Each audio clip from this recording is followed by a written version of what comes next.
Egaa sabni kun warra akka kana sagalee waaqayyoo tuffatanii yookiin sirraanfatanii akkasumas immoo gowwummaadhaan sagalee waaqayyoo kanarraati galagalan saba waaqayyoo ta'anii itu waaqayyoo isaan geggeessu itu waaqayyoo isaan jiraachisu itu waaqayyoo isaan nyaachisu isaan obaasu warra sagalee waaqayyoo irraa galagale itu beekanii warra tuffatanii itu beekanii warra gowwummaadhaan irraa deebi'e kana akkamittiin itti gara waaqayyootti gara yaada waaqayyootti isaan deebisuu danda'ametti yaadda sababa kana.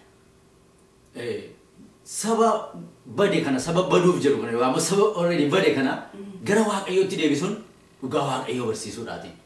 Sagalee waaqayyoo barsiisuudhaati. Waaqayyoon beekuun kan danda'amu sagalee isaa gaafa beekanii. Sagaleen isaa moo eessa jira? Macaafa qulqulluu keessa jira. Macaafa qulqulluu kana keessa jiru dhugaa waaqayyoo sagalee waaqayyoo dhugaadhaan amanamummaadhaan barsiisuudhaan jechuudha. Dhugaarra dhaabbatanii haala ilaalanii tun ta'in wanta namoonni fedhan tun ilaalin wanta namoonni fedhan itti dubbachuu tun ta'in wanta hawwii namootaa ilaalanii itti dubbachuu tun ta'in wanta waaqayyoo biraa namaaf kenname sagalee kanarra dhaabbatanii barsiisuudha. Dhugaadhaan isaan barsiisuudha kan saba kana wanno beekuu duwwaa moo miti dhagaanii beekuu duwwaa tun ta'in immoo hubachuudhaan hubannaa qabaachuu sabni sunis warri barsiisan warri sagalee waaqayyoo barsiisu dhugaadhaan barsiisu amanamummaadhaan sagalee waaqayyoo isa jiraataa barsiisu warri dhaggeeffatan immoo hubannaadhaan beekumsa sana fudhachuu yoo beekan malee yoo beekanii hubatan malee gatiin qabu jechuudha. Fakkeenyaaf gooftaan keenya Yesuus Kiristoos Yohaannis boqonnaa 4:10 irratti dubartii Samaariyaa sanaatiin maal jedhaa yeroo waa'ee seenaa isaallee keessatti waan beekamaa waan ta'eef bishaan ishee gaafate ture. Isheen garuu waa'ee bishaanii isa jinaasofte turte. Maal jedhee lakkoofsa 10 irratti kennaa waaqayyoo ituu beekte jedhe. Ituu beekte inni bishaan si gaafatu kun bishaan dhugaatii naa kennee si gaafatu kun eenyu akka ta'e ituu hubatte silaasituu isa gaafata ittiin jedhaan ture. Inni immoo maal sii kenna jedhaa bishaan yeroo hundumaa jiraatu siif kennaa jedha. Maqaa waaqayyoo kan galateeffame haa ta'u. Egaati maa inni sagalee waaqayyoo beekuu ergasii immoo hubachuu wanti dubbii waaqayyoo jiru itti jiraachuudha isa booda jireenyatti deebi'u jechuudha. Warri karaarraa gara badiitti deemaa jiran kuni dhugaa waaqayyoo kana baranii hubatanii itti deebi'uudha. Warri barsiisan immoo dhugaadhaan barsiisuudha. Garuu maal jedha Luqaas lakkoofsa boqonnaa 11 lakkoofsa 52 irratti warra barsiisota seeraatiin maal jedha gooftaan Yesuus Kiristoos yaa barsiisota seeraa nana isiniif wayyoo jedha. Bantu yookaan immoo mena keenyan dubbisame boqonnaa 11 lakkoofsa 52 irratti barsiisota seeraa nana isiniif wayyoo banaa balbala beekumsaa namoota duraa fudhataniittu ofii keessanii bantanii ol hin galle warra ol galuu barbaadan immoo akka hin galle dhowwitaniittu jedha. Isa kana gaa warri barsiisan warri dubbii sagalee waaqayyoo barsiisan dhugaa waaqayyoo sirriitti barsiisu sagalee waaqayyoo amanamummaadhaan barsiisu namoota gammachiisuuf bituu hin ta'in haala ilaalanii namoota gammachiisuuf bituu hin ta'in isa dhugaa ta'e isa dhugaa hin taane gargar baasanii barsiisu isa cubbuu ta'e isa cubbuu hin taane gargar isa qulqulluu ta'e isa qulqulluu hin taane gargar baasanii barsiisuudha jechuudha. Amma gaafii koo maal sitti fakkaate amma warri barsiisota seeraa ta'anii ofii isaaniif yoo ittiin jiraanne ofii isaaniif yoo itti jiraachaa hin jiran warra ofii isaaniif ittiin jiraatin sagalee waaqayyootu beekanii geggeessitoota waldaa ta'anii ofii isaaniif ittiin jiran barsiisota waldaa ta'anii ofii isaaniif ittiin jiraanne warra akkasii immoo akkamittiin deebisuun danda'ama yookiinis akkamittiin akka isaanii sirriitti barsiisan gochuun danda'ama saba kana. Warra dubbii sagalee waaqayyoo kana mi'eeffatanii beekanii waaqayyoon beekanii hubatanii dhiisan itti jiraachuu dadhabanii deebisuun cimaa akka ta'e sagalee waaqayyoo hin dubbata. Garuu araarri waaqayyoo bal'aa araarri waaqayyoo hundumaatiif bal'aa maqaa waaqayyoo kan galateeffame haa ta'u. Isaaniif ergaa nuyi qabnu maa inni dhugaa waaqayyoo jiraataatti deebi'aati itti jiraadha. Araarri waaqayyoo har'as hundumaatiif hiixatamee jira. Itti jiraachuudha. Beekuu duwwaan gatiin qabu. Beekuun duwwaan gatiin qabu. Beekumsa dhabuun nama balleessa. Beekuu duwwaanis immoo nama fayyisu. Beekuu hubatanii immoo itti jiraachuudha kan nama barbaachisu. Maqaa waaqayyoo kan galateeffame haa ta'u araarri waaqayyoo banaadha.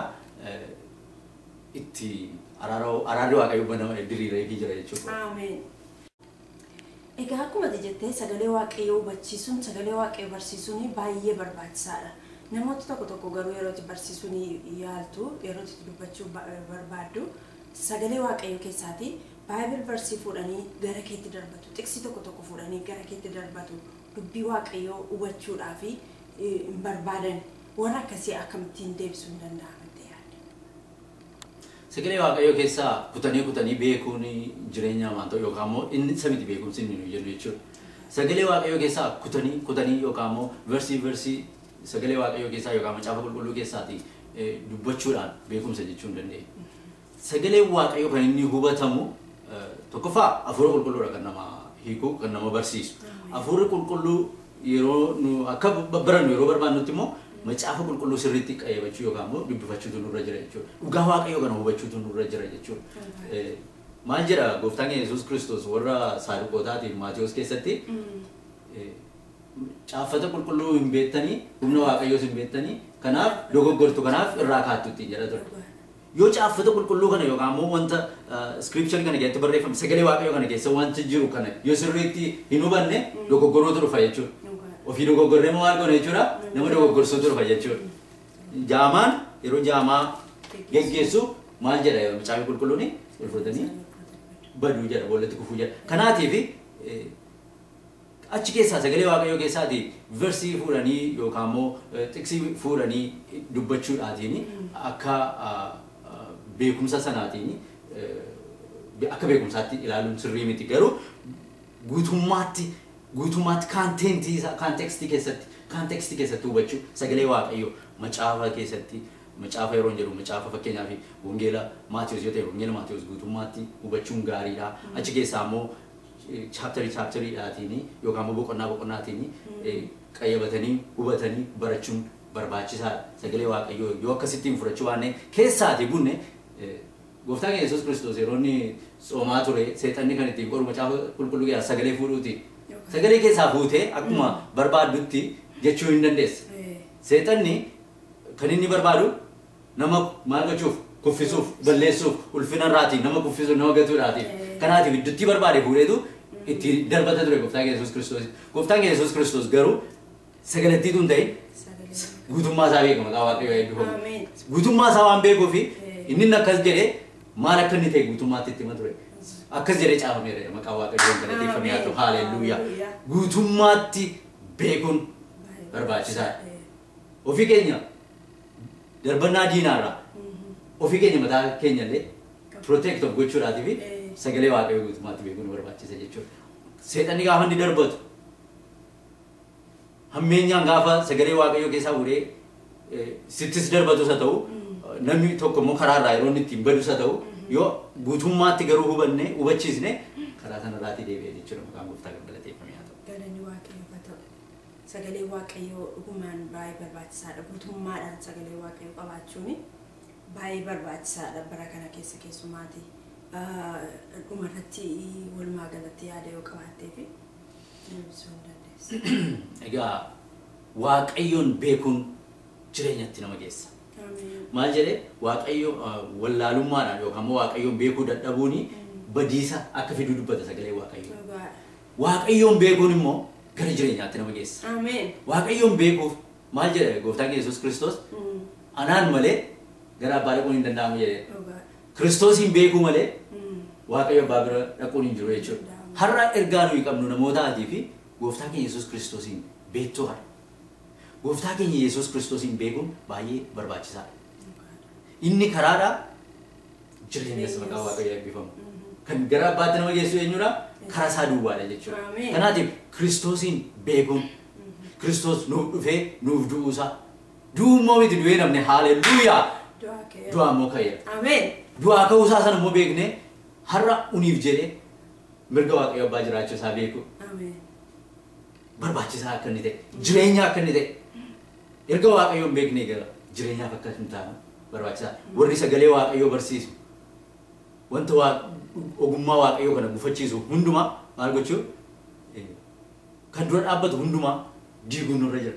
Maal jedha Phaawulos Qorontos jalqabaa boqonnaa 10 lakkoofsa 5 irratti waanuma ogummaa waaqayyoo gufachiisuudhaaf dura dhaabbatu hundumaa diignee jedha haalelluuyaa. yaada namootaa maal goona Kiristoosiif Boojina. abboomsisuu hin boojina Ameen.